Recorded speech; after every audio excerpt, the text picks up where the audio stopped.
अपना radio 96.9 FM में आप सभी का स्वागत है। आप सुन रहे हैं कार्यक्रम अपने आसपास। मैं हूं Kavita Sharma.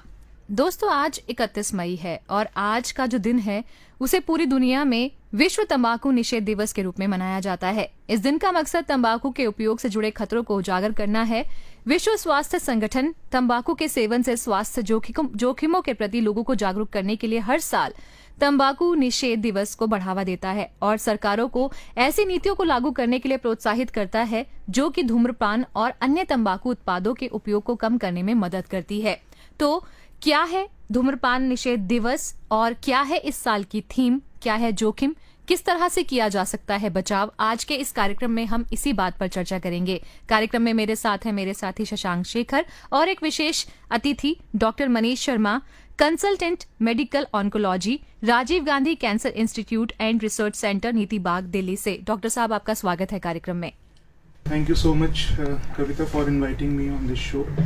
And I think this is an extremely important topic which we are going to deal today. And No Tobacco Day is observed across the world on this day, 31st of this month every year.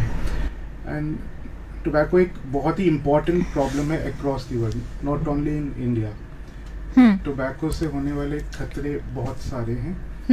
Apart from this, tobacco के कारण जो environmental problems जो हम लोग face करते हैं, इसके बारे में भी हम लोग आज डिस्कस करेंगे जी। इसी चीज़ को मद्देनजर रखते हुए इस बार जो थीम है नो टोबैको डे का, वो है प्रोटेक्ट द एनवायरमेंट जी। तो सबसे पहले तो इस बार की जो थीम है थोड़ी डिफरेंट है तंबाकू को लेकर, क्योंकि पर्यावरण के लिए बहुत सारे मुद्दे हमारे सामने हैं। हर दिन हम चर्चा करते हैं प्लैनेट को बचाने के लिए। हमने बहुत सारे दिवस पीछे सेलिब्रेट भी किए, जिसमें कि अर्थ डे भी था, बहुत सारे दिवस थे। और अगर हम पर्यावरण की बात करें और टैबैको डे से हम जोड़ करके देखें तो इस बार की जो थीम है वो है पर्यावरण की रक्षा करें। इस पर थोड़ा सा प्रकाश डालिए डॉक्टर साहब की किस तरह से ये रिलेटेड है इस दिवस के साथ। तो जैसे आपने बिल्कुल ठीक कहा, इस बार का जो थीम है वो है प्रोटेक्ट द एनवायरनमेंट। यानी कि टोबैको की एक लाइफ साइकिल होती है। जब टोबैको ग्रो किया जाता है, टोबैको कल्टीवेट करते हैं, फिर वो लोगों तक पहुंचता है, सिगरेट्स बनती हैं, लोग उसको स्मोक करते हैं या च्यू करते हैं, and then it creates a lot of waste. तो जब भी टोबैको की ये लाइफ साइकिल है, जिसके कारण millions of hectares of land goes waste because of deforestation, इसकी वजह से जो भी प्रभाव हमारे एनवायरनमेंट पे और हमारे प्लैनेट पे आते हैं, उसको लेकर के इस बार का प्रोटेक्ट द एनवायरनमेंट थीम इस दिन रखा गया है। तो जैसे हम लोग इस बारे में काफ़ी पहले भी चर्चा कर चुके हैं, बहुत अवेयरनेस भी फैलाई है सरकारों के द्वारा, NGOs द्वारा, या आप जैसे रेडियो जॉकीज़ द्वारा, कि टोबैको से एक ह्यूमन बीइंग को क्या फ़र्क पड़ता है, क्या क्या किस तरीके की परेशानियां होती हैं, हार्ट को लेके, फेफड़ों को लेके, दिमाग को लेके। लेकिन इस बारे में बहुत ही कम चर्चा हुई है कि एनवायरनमेंट को लेके क्या क्या प्रॉब्लम्स होती हैं। तो टोबैको जब अपनी लाइफ साइकिल में ग्रो किया जाता है, फार्मर्स उसको ग्रो करते हैं, then it takes million of hectares of deforestation, मतलब बहुत सारे पेड़ काटे जाते हैं। जस्ट एक एग्जाम्पल के तौर पे आप सोचें कि अगर एक 500 सिगरेट अगर कभी भी बनाई जाती हैं या 600 सिगरेट्स कभी भी बनाई जाती हैं, उसके लिए लगभग एक पेड़ को आपको काटना पड़ता है। इसके अलावा जब टोबैको को ग्रो किया जाता है तो उससे बहुत सारे पेस्टिसाइड्स, बहुत सारे एनवायरनमेंट के अंदर वाटर टेबल डिप्लीट होती है, क्योंकि बहुत सारा पानी उस चीज़ को चाहिए होता है। बिल्कुल। और अगर हम तंबाकू की बात करें, सब जानते हैं कि तंबाकू खाने से बहुत सारी चीजें हैं जो कि हमारे शरीर में बहुत सारी बीमारियों को पैदा करता है। तो जानते तो हम सब हैं, इवन तंबाकू के पैकेट पे भी लिखा होता है कि खाना निषेध है और इससे जोखिम हो सकते हैं, लेकिन उसके बावजूद भी लोग मानते नहीं हैं। तो ये जो दिवस है, इस दिवस को मनाने के पीछे उद्देश्य लोगों में ऑफकोर्स जागरूकता लाना ही है। लेकिन एज अ डॉक्टर मैं आपसे जानना चाहूंगी कि ऐसी कौन सी साइकोलॉजी लोगों की रहती है कि उनको मन करता है कि जानते हुए भी कि ये हमें नुकसान पहुंचाएगा, लेकिन फिर भी लोग उसे सेवन करते हैं उसका, और वो मानते नहीं है, फिर बीमारियों से जूझते हैं। तो ये एक बहुत ही इम्पॉर्टेंट पॉइंट है, और ये जान लेना बहुत ज़रूरी है लोगों के लिए कि पूरे वर्ल्ड में लगभग 8 मिलियन लोग जो हैं वो टोबैको का शिकार हो जाते हैं। सो 8 million of all the deaths across the world it is caused because of the tobacco consumption. और अगर आप सिर्फ इंडिया की अगर बात करते हैं तो लगभग 9 लाख लोग टोबैको सिगरेट स्मोकिंग के कारण उनकी डेथ होती है, और लगभग 3 लाख लोगों की टोबैको च्यूइंग के कारण डेथ होती है। आपका ये जो क्वेश्चन है कि बावजूद इसके कि लोगों को पता भी है टोबैको के बारे में, फिर सिगरेट्स के पैकेट के ऊपर इस तरीके के विवरण भी होते हैं, लेकिन जो टोबैको होता है इसके अंदर एक इम्पॉर्टेंट सब्सटेंस होता है जिसको बोलते हैं निकोटिन। जी। तो जब भी आप टोबैको च्यू करते हैं या जब भी आप टोबैको स्मोक करते हैं तो निकोटिन नाम का जो सब्सटेंस है ये एक तरीके से ब्रेन को प्लेजर देता है जी। और इस प्लेजर के कारण, फीलिंग ऑफ वेलबींग के कारण ये एक एडिक्टिव टाइप का सब्सटेंस हो जाता है। जी। तो जिस टाइम पे शुरुआत में तो कई सारे लोग सिर्फ शौक के कारण इसको शुरू करते हैं, लेकिन लेटर ऑन ये एडिक्शन के फॉर्म में आ जाता है। तो बावजूद जानते हुए कि परेशानी है लोग उसको छोड़ नहीं पाते हैं। अभी जो ये सर अभी आपने आंकड़ा दिया कि किस तरीके से जो च्युइंग के कारण जो इंडिया में कैंसर है, ये खास करके जो ओरल कैंसर है बहुत ज़्यादा बढ़ता चला जा रहा है, और अभी आपने कहा कि निकोटिन है, तो ऐसा भी तो है कि कई सब और सब्सटेंसेस में भी हमें पाया जाता है, लेकिन सिगरेट्स में इसकी मात्रा इतनी ज़्यादा होने के बाद भी जब लोग इसका सेवन करते हैं, पता होने के बाद भी इसका सेवन करते हैं, तो एक आपको नहीं लगता कि ये लाइफस्टाइल या फिर एक सोच में भी हमें बदलाव की ज़रूरत है? सबसे इम्पोर्टेंट अवेयरनेस क्रिएट करना है, that is the primary thing. जी। और दूसरा, सोच में बदलाव के लिए बहुत ज़्यादा आवश्यकता रहती है लोगों के लिए। जी। तो अगर हम लोग सिगरेट या टोबैको क्विट करने की अगर बात करते हैं तो मल्टीपल प्रॉब्लम्स होती हैं उस टाइम पे लोगों को क्विट करने के लिए, लेकिन कुछ एक चीज़ें हैं जिसके बारे में हम आगे आने वाले टाइम में डिस्कस करेंगे जी। कि किस तरीके से हम लोग उस चीज़ों से टोबैको को छोड़ सकते हैं, या निकोटिन डी एडिक्शन जी। प्रोग्राम्स कुछ होते हैं जिसके थ्रू हम लोगों को उससे बाहर लेके आ सकते हैं। हम लोग आने वाले कुछ 15-20 मिनट में इस बारे में बात करेंगे। बिल्कुल। और डॉक्टर साहब, तंबाकू खाने से जो सबसे ज़्यादा प्रॉब्लम होती है उसमें अक्सर ये कहा जाता है कि जो कैंसर है माउथ का, मुंह का जो कैंसर है वो डेवलप होता है सबसे ज़्यादा तंबाकू खाने से। तो मैं आपसे जानना चाहती हूँ कि ये जो तंबाकू निषेध दिवस है इस पर हम ये ज़रूर आपसे जानेंगे कि जोखिम क्या है तंबाकू को खाने के। लोग खाते तो है, जैसा कि आपने बताया कि कहीं ना कहीं वो प्लेजर फीलिंग होती है उनको, और ऐसा लगता है कि अब नशे में हम जा रहे हैं, या नशा किसी भी तरह का हो हमेशा हार्म करता है। तो क्या हार्म है उससे? तो हालांकि मैं एक कैंसर स्पेशलिस्ट हूँ, लेकिन फिर भी मैं अपार्ट फ्रॉम कैंसर क्या क्या नुकसान टोबैको आपको पहुंचाता है उसके बारे में हम लोग आज डिस्कस मेरे ख्याल से करना चाहिए। जी। तो सर से लेके पैर तक, यानी फ्रॉम टॉप टू टो, जो टोबैको है वो आपके बॉडी को हार्म करता है। जी। जस्ट फॉर एग्जांपल, ब्रेन के अंदर अगर आप बात करें तो ब्रेन के अंदर स्ट्रोक्स या फिर पैरालिसिस करने की क्षमता रखता है टोबैको। ब्लड प्रेशर की बात करें, हार्ट की बात करें तो हार्ट अटैक्स और ब्लड प्रेशर बढ़ाने की क्षमता रखता है। जी। आँखों के अंदर आँखों की रोशनी कम कर सकता है टोबैको। इसी तरीके से पेट से रिलेटेड समस्याएं जो होती हैं, जैसे गैस्ट्राइटिस है, ज़्यादा गैस बनना, एसिडिटी होना, इन सारी चीज़ों में भी टोबैको इम्प्लिकेटेड है। स्मोकिंग या फिर च्यूड टोबैको जिसको बोलते हैं वो इम्प्लिकेटेड है। इसी तरीके से जो बोन्स की परेशानी है, या आजकल महिलाओं में बढ़ती हुई या मेल्स में बढ़ती हुई इनफर्टिलिटी की जो प्रॉब्लम्स हैं वो भी टोबैको च्यूड टोबैको और स्मोक टोबैको से रिलेटेड हैं। तो ये तो वो चीज़ें हैं जो नॉन कैंसरस है। तो बाकी कैंसर से रिलेटेड अगर बात करें तो इंडिया के अंदर सबसे ज़्यादा ओरल कैंसर के केसेस होते हैं, बिकॉज इंडिया, बांग्लादेश, नेपाल इस साइड ही ज़्यादा पे टोबैको च्यू करने का प्रचलन है। जी। वैसे अगर टोबैको स्मोकिंग की अगर बात करते हैं तो all over the world most common cancer जो टोबैको के कारण है दैट इज़ लंग कैंसर, यानी फेफड़ों का कैंसर मेल्स के अंदर, और फीमेल्स के अंदर तो ब्रेस्ट कैंसर है, वो थोड़ा बहुत स्मोकिंग से रिलेटेड है लेकिन इतना ज़्यादा नहीं। इसके अलावा आप अगर खतरों की बात करें तो विभिन्न प्रकार के जो कैंसर है, लगभग 17 different type of cancer I would say they can happen just because of tobacco smoking और च्यूइंग। जब भी आप टोबैको को स्मोक करते हैं या च्यू करते हैं तो हमारे नाक, मुंह, गला, खाने की नली, पेट, फिर इन सारी जगह पे टोबैको के का स्मोक का वो होता है, प्रभाव पड़ता है। और जहाँ भी ये स्मोक जाता है वो उसको कैंसर प्रोड्यूस। ये तो सर बात हमने की कि किस तरह से ये जो कैंसर है वो है, और अभी आपने बाकी बीमारियों के बारे में बताया जो कि मुझे तो नहीं पता था कि किस तरीके से और भी बीमारियां हो सकती हैं। इनफर्टिलिटी के बारे में मुझे थोड़ा बहुत पता था, लेकिन ब्रेन का स्ट्रोक और पैरालिसिस ये सब तो मुझे नहीं लगता कि जब हमें ही नहीं पता है तो आम नागरिक को ये क्या ही पता होगा। तो सर और भी एक हम कह सकते हैं कि अभी का जो यूथ है उसमें कि ये स्टाइल सिंबल या स्टेटस सिंबल बनता चला जा रहा है कि अगर मेरे फ्रेंड सर्कल में अगर 4 लोग पीते हैं और मैं नहीं पीता हूँ तो एक ऐसा पीयर प्रेशर का कितना मतलब इसमें बहुत फर्क ज्यादा पड़ता इफेक्ट है पड़ने कि लगता है। बच्चों में मानसिकता बिल्कुल, जो यंगस्टर होते हैं वो ज्यादातर इससे प्रभावित होते हैं, और जब नए नए हम लोग कॉलेज में जाते हैं या हम किसी चीज में जाते हैं तो बच्चों की एक साइकोलॉजी भी बनती है, और उसके बाद फिर वो बहुत देर बाद उनको समझ आता है कि हमने ये क्या किया। पेरेंट्स की भूमिका क्या होनी चाहिए, और इस तरह से जो ये पीयर प्रेशर रहता है इससे कैसे डील किया जा सकता है?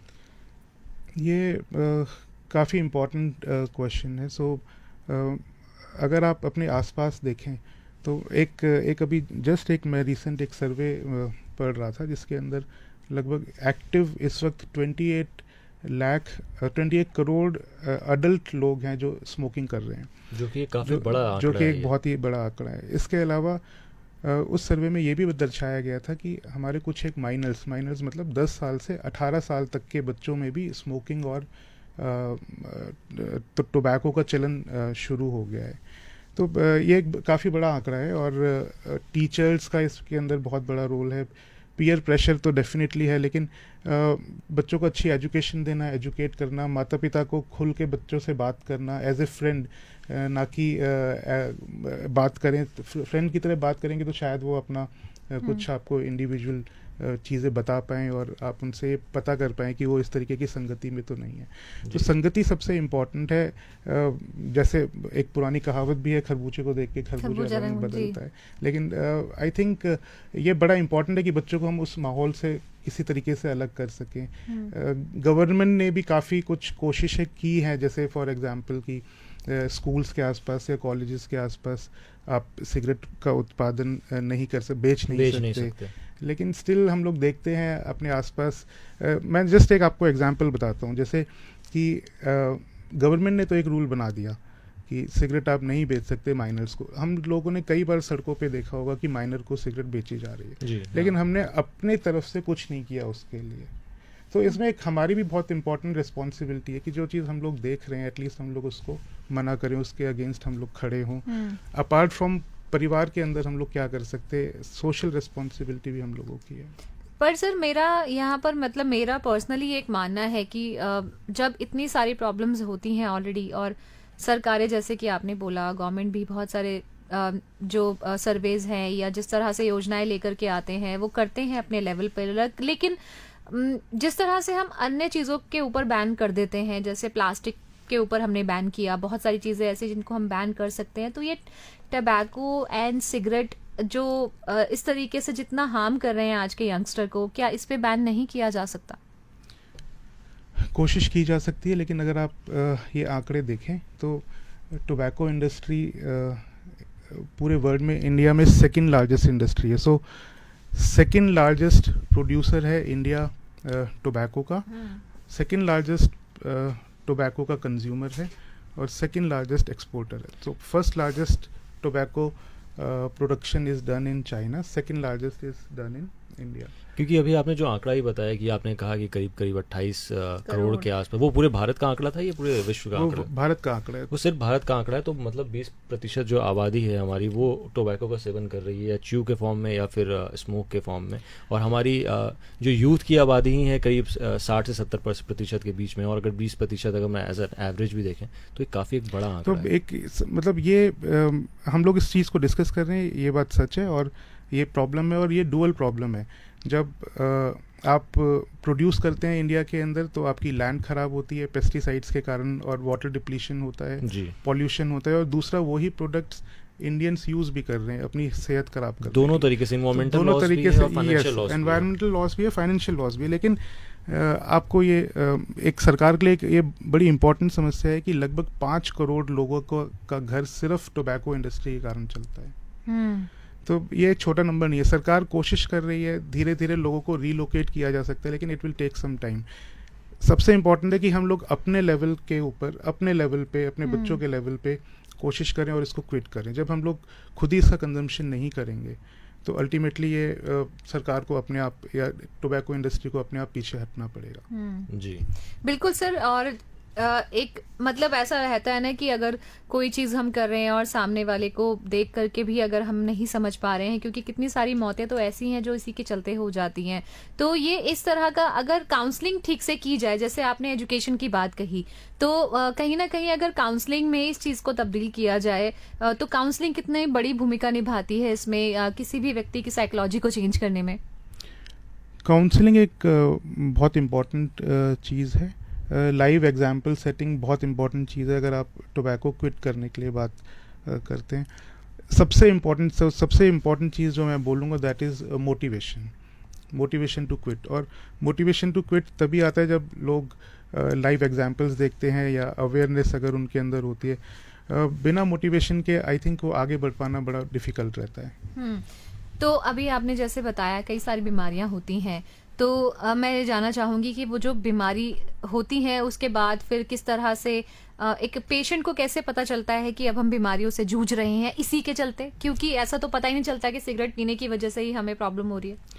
तो एक सिगरेट के साथ या टोबैको के साथ प्रॉब्लम ये है कि ये बहुत ही प्लेजरेबल एक्टिविटी है। जब आप स्मोक करते हैं you have a pleasure and then it goes back, and then कब ये शौक से एडिक्शन के अंदर कन्वर्ट हो जाता है आपको नहीं पता लगता।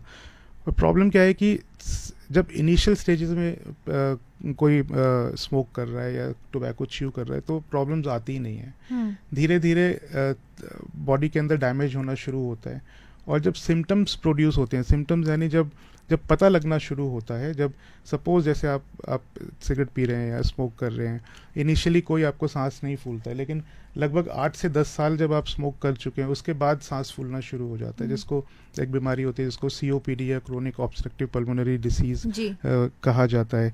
तो तब कई बार सिम्टम्स आने तक काफ़ी ज़्यादा लेट हो जाता है, इमीडिएटली आपको नहीं पता लगता है। इसी तरीके से टोबैको जब च्यू करना शुरू करता है कोई, हम लोग देखते हैं कि 10 साल 11 साल के बच्चे टोबैको च्यू करना शुरू कर देते हैं, लगभग 10 से 15 साल या 20 साल लगते हैं मुंह के अंदर सफ़ेद दाग आने में और उसको कैंसर को कन्वर्ट होने में।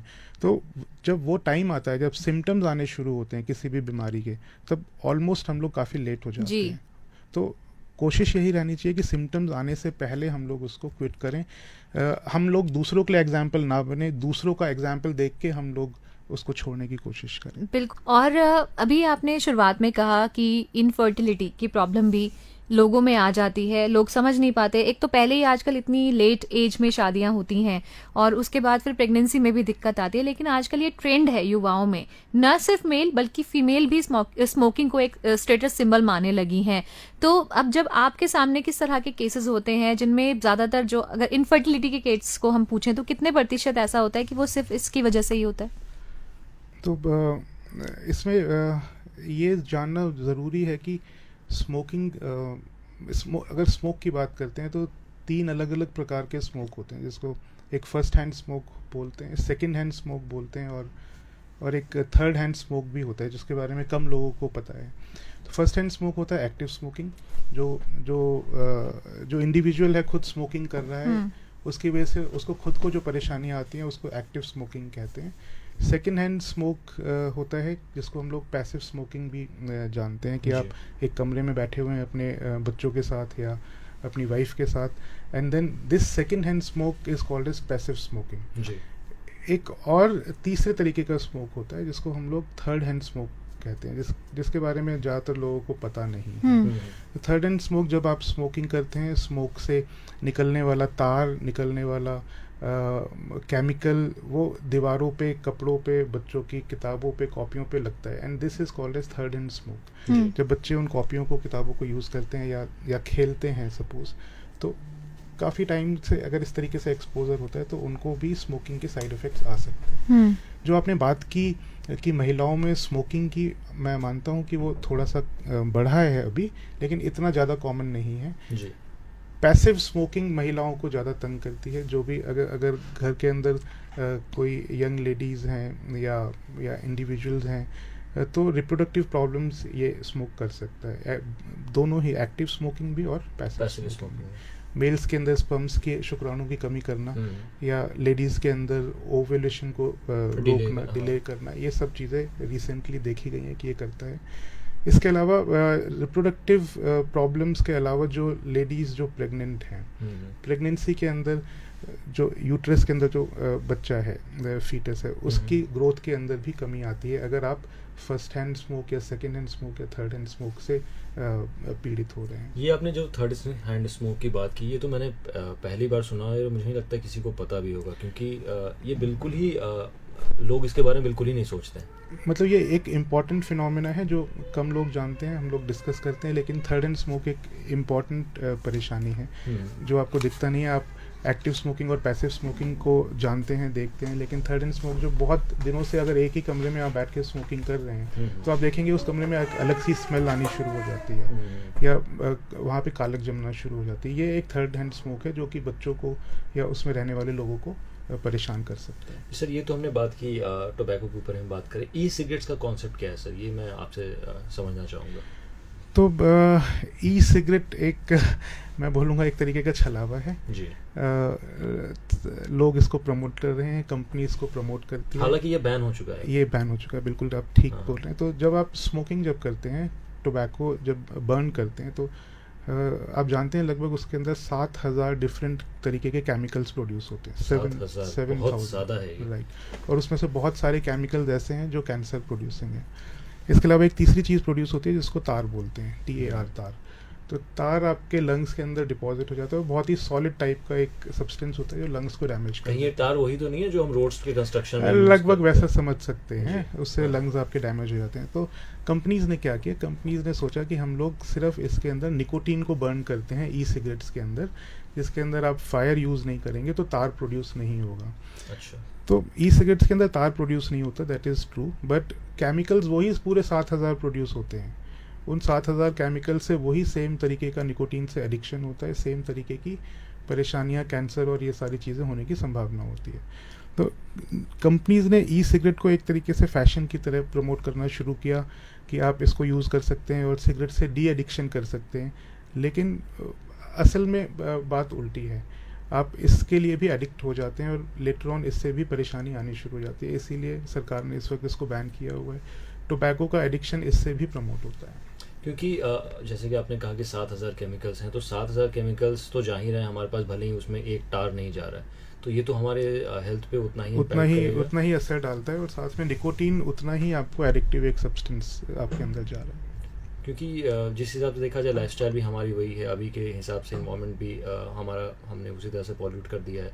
तो एक तो हम पहले से दिल्ली के शहर की ही बात करूं मैं, तो लोग तो यहाँ पहले से ही पॉल्यूशन से परेशान हैं।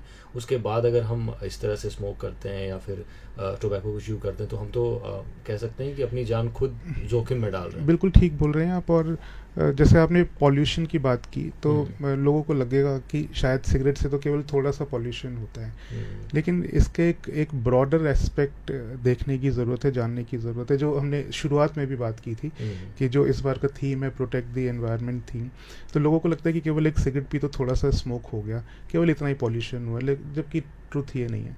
इतनी सारी सिगरेट्स स्मोक की जाती हैं जिससे टोबैको के बट्स, सिगरेट के बट्स आप देखते हैं कई बार नालियों में और इधर उधर घूमते रहते हैं, वो डिस्ट्रॉय नहीं होते हैं, वो वैसे के वैसे ही पड़े रहते हैं। तो वो एक तरीके से सॉइल पॉल्यूशन, लैंड पॉल्यूशन भी करते हैं। इसी तरीके से जितना ज़्यादा पेस्टिसाइड्स इसके अंदर यूज़ होता है, कार्बन डाइऑक्साइड पेस्टिसाइड यूज़ होता है, उससे लैंड पॉल्यूशन होता है, वाटर पॉल्यूशन होता है टोबैको की प्रोडक्शन के लिए। इसके अलावा जब टोबैको की इंडस्ट्री टोबैको प्रोड्यूस करती है तो लगभग आप देखिए कि एक अनुमान के हिसाब से लगभग 8 million mega ton carbon dioxide produce होती है, जो कि एक ग्रीन हाउस इफेक्ट डालती है। तो पॉल्यूशन के अलावा एक ब्रॉडर एस्पेक्ट भी देखने की ज़रूरत है, जो कि पूरा सर्कल बना हुआ है। अगर हम देखें पूरा एक सर्कल बना हुआ है, इसमें शायद से कार्बन भी इमिट हो रहा है, उस पर कार्बन मोनोऑक्साइड भी निकल रहा है शायद से। तो ये तो हम ग्रीन हाउस गैसेज पहले से ही हम परेशान हैं और इसको हम और बढ़ा रहे हैं। तो ये तो एक मुझे लगता है कि इसके लिए रूल्स तो काफ़ी आ गई हैं या रूल्स आगे भी आने ही वाली है, लेकिन सेल्फ अवेयरनेस का जो मैटर है वो सबसे पहला ही प्राइमरी रहने वाला है। तो हमने पहले भी अभी जैसे डिस्कस किया कि सरकार ने रूल्स काफ़ी सारे बनाए हैं। आपको याद होगा कि 2009 के बाद से आपने शायद कोई कोई इश्तिहार नहीं देखा होगा टोबैको के ऊपर, या जैसे पहले एडवर्टाइजमेंट्स फिल्म स्टार्स करा करते थे, उन लोगों ने बंद कर दिया था। ये जस्ट इसलिए हुआ है क्योंकि सरकार ने इसमें प्रोएक्टिवली कदम उठाए हैं। जी।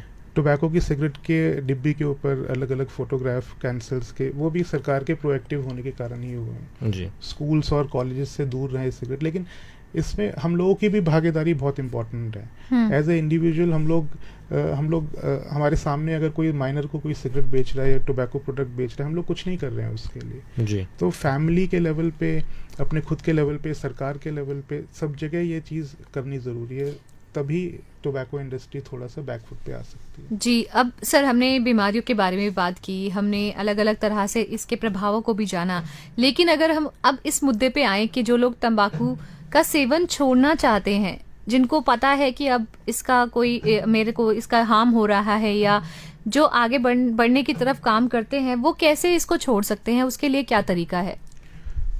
तो इसमें सबसे इम्पॉर्टेंट है डिटर्मिनेशन। जी। तो अगर आप डिटरमाइन नहीं है टोबैको छोड़ने के लिए, तो इसको छोड़ पाना बड़ा डिफ़िकल्ट है। एक आप में डिटर्मिनेशन बहुत इम्पॉर्टेंट है। डिटर्मिनेशन के बाद सबसे इम्पॉर्टेंट है कि आप एक फिक्स्ड डेट तय कर लें कि इस डेट से मेरे को सिगरेट छोड़नी है और या टोबैको छोड़ना है, और एक आपका प्लान एक एस्टेब्लिश्ड होना चाहिए कि इस टोबैको छोड़ने के बाद हम लोग किस तरीके से उसके ऊपर चलेंगे। दूसरा इंपॉर्टेंट चीज़ है कि टोबैको सिर्फ अकेले छोड़ने का कोई मतलब नहीं है। जब भी आप कोशिश करते हैं तो फैमिली मेम्बर्स को या फ्रेंड्स को इन्वॉल्व करिए। डॉक्टर की सहायता चाहिए तो डॉक्टर की सहायता लीजिए, क्योंकि अगर आप खुद में अकेले में कोशिश करते हैं, शायद आप दोबारा वहीं पे वापस आ जाएंगे। फैमिली अगर आपको सपोर्ट करती है या फ्रेंड्स आपको सपोर्ट करते हैं, तो वहाँ से शायद वापस आ पाना मुश्किल है। इसी प्रकार से ये भी जानना ज़रूरी है कि जब आप सिगरेट या टोबैको छोड़ना चाहते हैं, तो ऑन एन एवरेज देखा गया है कि लगभग 2 से 3 अटेम्प्ट एक पर्सन जो है, एक बंदा, एक इंडिविजुअल जो है वो लेता है। 2 से 3 अटेम्प्ट के बाद लोग सिगरेट छोड़ पाते। तो ऐसा बिल्कुल मायूस होने की ज़रूरत नहीं है कि आपने पहले अटेम्प्ट में अगर सिगरेट नहीं छोड़ पाई तो सेकंड अटेम्प्ट देना ही नहीं चाहिए। लोग थर्ड अटेम्प्ट या फोर्थ अटेम्प्ट में भी सिगरेट क्विट कर सकते हैं। एक इम्पॉर्टेंट चीज़ है, जब आप स्मोक करते हैं तो आपका जो ब्रेन है वो उस चीज़ को अडेप्ट कर लेता है। जी। तो आपको उन सर्कमस्टेंसेस को अवॉइड करना चाहिए जो कि आपको स्मोकिंग के ट्रिगर्स देते हैं। जैसे मैं एक एग्जांपल के रूप में आपको बताता हूँ कि जब आप सुबह सपोज 6 बजे सो के उठते हैं और आप कॉफ़ी बनाने जाते हैं और कॉफ़ी के साथ हमेशा एक सिगरेट जला लेते हैं। जी। तो आपका ब्रेन ट्यून्ड है कि आप कॉफ़ी बनाएंगे और कॉफ़ी बनाते ही आप सिगरेट जला लेंगे। तो ये कॉफ़ी बनाना एक ट्रिगर है आपके लिए सिगरेट पीने के लिए। तो इसके लिए आप क्या कर सकते हैं कि आप सुबह उठें तो कॉफ़ी ना बनाएं, सीधे एक वॉक के लिए चले जाएं। बिहेवियर पैटर्न को ब्रेक करने की ज़रूरत है। पैटर्न को ब्रेक करने की बहुत ज़रूरत है। जी। फ्रेंड सर्कल इस तरीके का चूज़ करें कि आपको जो सपोर्ट करें और सिगरेट स्मोकिंग या इसमें ना प्रमोट करें। तो ये 3-4 इंपॉर्टेंट चीज़ें हैं। ट्रिगर्स को अवॉइड करें, पैटर्न चेंज करें, मनोबल ऊंचा रखें, और अगर डॉक्टर्स की सहायता चाहिए तो डॉक्टर्स की सहायता भी आप लें। कई सारे सर मैंने प्रोडक्ट्स देखे हैं मार्केट में जो कह सकते हैं कि सिगरेट क्विट करने के लिए प्रोडक्ट्स आते हैं, च्युइंगम की तरह वो होते हैं, या फिर जो भी ये नाम तो मुझे याद नहीं है। तो क्या वो इसमें मदद करती हैं या फिर वो बस एक मार्केट गिमिक ही है? वो मार्केट गिमिक तो नहीं कहूँगा, वो हेल्प करते हैं डेफिनेटली। तो इस तरीके की निकोटीन गम्स या लोजेंजेस या निकोटीन पैचेस मार्केट में अवेलेबल हैं, जो कि एक शेड्यूल के तौर पे आपको एक फिक्स्ड डोज निकोटीन की प्रोवाइड करते हैं, और उसके बाद धीरे धीरे उसको आप वीन ऑफ कर सकते हैं। ये ओवर द काउंटर अवेलेबल है, मतलब मार्केट में जाके खरीद सकते हैं। लेकिन कई बार ऐसा भी देखने में आता है कि लोग उसको ठीक से पैटर्न को फॉलो नहीं कर पाते हैं, या कई बार उसी का ही एडिक्शन में फंस जाते हैं। तो इसको आप अकेले ना करें। इस तरीके का अगर आप कोई भी स्टेप लेते हैं तो एटलीस्ट डॉक्टर की सहायता लें, जो कि आपको एक फिक्स पैटर्न में आपको सिगरेट छोड़ने के लिए, डी एडिक्शन के लिए हेल्प कर सकते हैं। कविता, मुझे जहाँ तक लगा ये पूरा जो एक मामला है ना, ये आपके सर्कल पे बहुत ज़्यादा डिपेंड करता है और आपके आसपास रहने वाले लोगों पे, क्योंकि ये डिटर्मिनेशन आपको ही नहीं करनी होगी, आपके आसपास जो लोग हैं उनको भी करनी होगी। बिल्कुल। और जैसे कि हमने स्टार्टिंग में बोला था कि, और सर ने एक कहावत भी बताई थी कि देख करके दूसरे को देख कर फिर हम लोग उस चीज़ को, हालांकि हमें पता होता है कि ये हमारे लिए नुकसानदायक है, लेकिन कई बार वो साइकोलॉजी ऐसी हमारी चेंज हो जाती है कि हमें ना चाहते हुए उस चीज को करना पड़ जाता है, ये सोच करके सामने वाला क्या सोचेगा हमारे बारे में। तो जो सामने वाला क्या सोचेगा, बस वही हम लोग मार खा जाते हैं कि चलो दिखाने के लिए कर लिया है, कुछ भी करने के लिए। लेकिन डॉक्टर साहब, अब जो लोग बीमारियों से ग्रसित हो जाते हैं, उनका जो ट्रीटमेंट है, क्या वो पूरी तरीके से फिर पॉसिबल हो पाता है हर एक बीमारी का, या कई क्रॉनिक डिजीज पे फिर वो लोग आ जाते हैं? और अगर हम कैंसर की बात करें, तो अगर कैंसर है तो कितना प्रतिशत वो क्योरेबल होता है? तो दो तरीके की अलग अलग बीमारियां जो हो सकती हैं, कैंसरस या नॉन कैंसरस बीमारियां। नॉन कैंसरस बीमारियां ज़्यादातर आप जब सिगरेट छोड़ देते हैं, तो जैसे मैं आपको एक एग्जांपल देता हूं कि अगर आप आज कोई इंडिविजुअल सिगरेट छोड़ता है, तो लगभग 24 घंटे में जो बॉडी का कार्बन मोनोऑक्साइड लेवल्स हैं वो नॉर्मलाइज होने शुरू हो जाते हैं। जो हार्ट का बीटिंग का पैटर्न है, या आपके रेस्पिरेटरी पैटर्न है, सांस लेने का पैटर्न है, वो इम्प्रूव होना शुरू हो जाता है 48 आवर्स के अंदर। इसी तरीके से आपका हार्ट अटैक का रिस्क या फिर ब्रेन स्ट्रोक का रिस्क आपका कम होता चला जाता है over the period of years.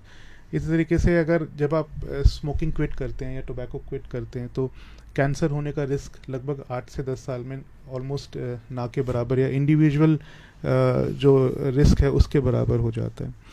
तो COPD नाम से एक बीमारी है जो ठीक नहीं हो पाती है, लेकिन एटलीस्ट कंट्रोल हो जाती है।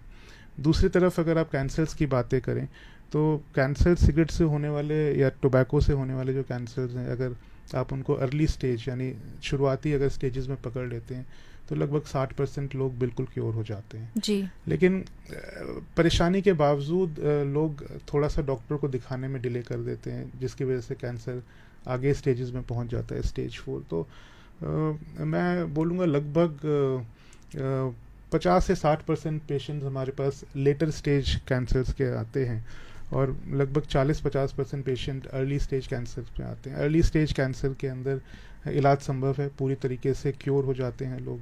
लेट स्टेज में थोड़ा सा डिफ़िकल्टी आती है, लेकिन स्टिल हम लोग काफ़ी अच्छा उनको एक ट्रीटमेंट दे पाते हैं। जी। तो डॉक्टर, तंबाकू की वजह से मरने वाले लोगों की जो संख्या है वो कितनी है, मैं ये जानना चाहती हूँ। अगर आपके पास अगर अपने अनुभव से अगर आप बताना चाहें, तो कितने ज़्यादा लोग जो हैं हर साल अपने प्रियजनों को खोते हैं सिर्फ इसकी वजह से? मैंने जैसे शुरुआत में भी एक ये आंकड़ा बताया था, पूरे विश्व भर में लगभग 8 मिलियन लोग जो हैं वो टोबैको के कारण अपनी जान गंवा देते हैं। और सिर्फ अगर इंडिया की अगर बात करें, तो 9.3 लाख लोग स्मोक्ड टोबैको के कारण, और 3.8 लाख लोग च्यूड टोबैको के कारण अपने प्रियजनों को खो देते हैं। जी, तो काफ़ी बड़ा ही आंकड़ा है। और फिर भी लोगों को पता नहीं, मुझे तो ऐसा समझ में ही नहीं आता कि लोगों को क्या ऐसा लगता है कि जानते हुए भी ज़बरदस्ती उस चीज़ को करना ही है। खैर, शायद इसके लिए बहुत सारी दवाइयाँ भी जैसे आपने बताई हैं, और सरकारें भी इस पर काम कर ही रही हैं। इस दिवस का, अब वर्ल्ड नो टबैको डे पर अगर हम आपकी भूमिका को जाने एज अ डॉक्टर, तो आपको क्या लगता है कि क्या क्या होना चाहिए, किस तरह से अवेयरनेस होनी चाहिए? क्योंकि आप इसी फील्ड में काम करते हैं, तो किस तरह से जागरूक करेंगे आप हमारे सुनने वालों को? तो एक ये इम्पॉर्टेंट आजकल जो चीज़ है वो सोशल मीडिया प्लेटफॉर्म एक तो बहुत इम्पॉर्टेंट चीज़ है, और सरकारें और सब लोग NGOs अपने लेवल पे ये सारी चीज़ें करते हैं। हम लोग भी अपने लेवल पे अपने कैंसर हॉस्पिटल में कैंप्स वगैरह करते हैं, स्क्रीनिंग कैंप्स करते हैं सोशल मीडिया के माध्यम से और फिज़िकल मीडियम के माध्यम से। थोड़ा वैसे कोविड के कारण थोड़ा सा फिज़िकल मीडियम थोड़ा सा कम हुआ है, लेकिन ये सारी चीज़ें हम लोग अपने लेवल पे करते हैं। और हम लोग एक अपॉर्चुनिस्टिक काउंसलिंग भी करते हैं। सो अपॉर्चुनिस्टिक काउंसलिंग का मतलब होता है कि जैसे सपोज़ एक कैंसर का पेशेंट मेरे साथ आया है, मेरे सामने बैठे हैं, तो कैंसर के पेशेंट के साथ लगभग उसके 3-4 रिलेटिव्स या फैमिली मेम्बर्स भी आते हैं। तो अभी ये पेशेंट एक मेरे लिए एक लाइव एग्जांपल है बाकी फैमिली मेम्बर्स की अपॉर्चुनिस्टिक काउंसलिंग करने के लिए, कि देखिए ऐसी प्रॉब्लम सिर्फ इस वजह से हुई है कि स्मोकिंग ये कर रहे थे। तो इसी तरीके से बाकी जो लोग होते हैं, आप उसकी अपॉर्चुनिस्टिक काउंसलिंग कर सकते हैं। उनको आप बता सकते हैं कि अगर आप सिगरेट छोड़ना चाहते हैं तो, या टोबैको छोड़ना चाहते हैं, तो उसमें हम आपकी मदद कर सकते हैं, नहीं तो अन्यथा इस तरीके के परिणाम कई बार सामने आ जाते हैं। सर, मुंह का कैंसर जो है वो तंबाकू की वजह से ही होता है, या उसका कोई और रीज़न? लगभग 98% जो कैंसर्स होते हैं मुंह के, वो टोबैको च्यूइंग के कारण होते हैं। 1 या 2% लोगों को कुछ शार्प टूथ होता है कई बार मुंह के अंदर, एक दांत जो कि बार बार एक एरिया को इरिटेट कर रहा है, वो लोग स्मोकिंग या टोबैको नहीं ले रहे हैं, उस उसके कारण एक अल्सर बन जाता है जो कि ग्रो करना शुरू कर देता है। तो बहुत कम लोगों को इस कारण से भी कैंसर्स हो जाते हैं ओरल कैविटी के।